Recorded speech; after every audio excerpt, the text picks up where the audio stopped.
ಹೇಗಿದ್ದೀರಾ? ಕೋಸ್ಟಾರಿಕಾದ ಮೃಗಾಲಯವೊಂದರಲ್ಲಿ ಪೋಚುವೋ ಅನ್ನುವ ಮೊಸಳೆ ಇತ್ತು. ಆ ಮೊಸಳೆಗೆ ಯಾರೋ ಅಪ್ಪಿತಪ್ಪಿ ಗುಂಡು ಹೊಡೆದು ಬಿಟ್ಟಿದ್ದರು. ಇದನ್ನ ಒಬ್ಬ ವ್ಯಕ್ತಿ ನೋಡ್ತಾನೆ. ಕೂಡಲೇ ಆ ಮೊಸಳೆಯನ್ನ ಮನೆಗೆ ತೆಗೆದುಕೊಂಡು ಅದಕ್ಕೆ ಬೇಕಾದ ಚಿಕಿತ್ಸೆ ಕೊಡ್ತಾನೆ.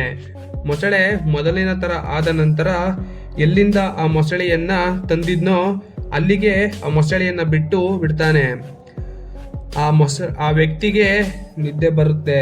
ಮೊಸಳೆ ಇದ್ದ ಸ್ವಲ್ಪ ದೂರದಲ್ಲಿ ನಿದ್ದೆ ಮಾಡ್ತಾನೆ. ಇಂಟ್ರೆಸ್ಟಿಂಗ್ ಸಂಗತಿ ಏನು ಅಂದರೆ, ಬೆಳಗ್ಗೆ ಎದ್ದು ನೋಡುವಾಗ ಆ ಮೊಸಳೆ ಆತನ ಪಕ್ಕದಲ್ಲಿತ್ತು. ಅಂದಿನಿಂದ ಇಂದಿನವರೆಗೂ ಆ ವ್ಯಕ್ತಿ ಮೊಸಳೆಯ ಜೊತೆ ಜೀವನ ಕಳೆಯುತ್ತಿದ್ದಾನೆ. ಜಗತ್ತಿನ ಎಲ್ಲ ಜೀವಜಂತುಗಳ, ಅವು ಪ್ರಾಣಿಯಾಗಿರಲಿ ಅಥವಾ ಪಕ್ಷಿಯೇ ಆಗಿರಲಿ ಅಥವಾ ಮರಗಿಡಗಳೇ ಆಗಿರಲಿ, ಸಂತಾನೋತ್ಪತ್ತಿ ಮಾಡುತ್ತವೆ. ಆದರೆ ಮೇಲ್ ಸೀಲ್ ಸ್ಲಗ್ ಎಂಬ ಜೀವಿಯ ಸಂತಾನೋತ್ಪತ್ತಿ ತುಂಬಾನೇ ವಿಭಿನ್ನವಾಗಿದೆ. ಗಂಡು ಸೀಲ್ ಸ್ಲಗ್ ಹೆಣ್ಣು ಸೀಲ್ ಸ್ಲಗ್ ಜೊತೆ ಸಂಭೋಗದ ನಡೆಸಿದ ನಂತರ ತನ್ನ ಲಿಂಗವನ್ನು ಕತ್ತರಿಸಿ ಹಾಕುತ್ತೆ.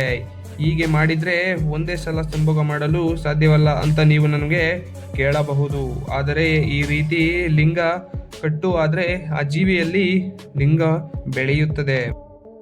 ಜಪಾನ್ನಲ್ಲಿ ಮಹಿಳೆಯರಿಗೆ ಹೆಚ್ಚಿನ ಗೌರವ ಸಿಗುತ್ತೆ. ಮದುವೆಗೆ ಯಾವುದೇ ಕಾರಣಕ್ಕೂ ಅಲ್ಲಿ ಒತ್ತಾಯ ಮಾಡೋದಿಲ್ಲ. ಜಪಾನ್ ಮಹಿಳೆಯರು ಕೂಡ ಹಾರ್ಡ್ ವರ್ಕಿಂಗ್ ಕೆಲಸ ಮಾಡುತ್ತಾರೆ, ಮೆಕ್ಯಾನಿಕ್ ಆಗಿ ಕೆಲಸ ಮಾಡುತ್ತಾರೆ.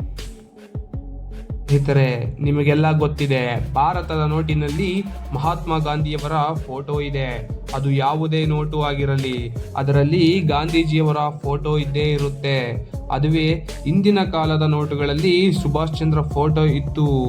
ಇದೇ ಆ ನೋಟು. ಈ ನೋಟನ್ನ ಕೆಲ ಕಾರಣಗಳಿಂದ ಚಲಾವಣೆಯಿಂದ ತೆಗೆಯಲಾಗಿತ್ತು. ಕಾರಣ ಏನು ಅಂತ ಮಾತ್ರ ಗೊತ್ತಿಲ್ಲ. ಈ ವಿಡಿಯೋದಲ್ಲಿ ಇಷ್ಟೇ ಫ್ರೆಂಡ್ಸ್. ಮತ್ತೊಂದು ವಿಡಿಯೋದಲ್ಲಿ ಸಿಗೋಣ. ನಮಸ್ಕಾರ.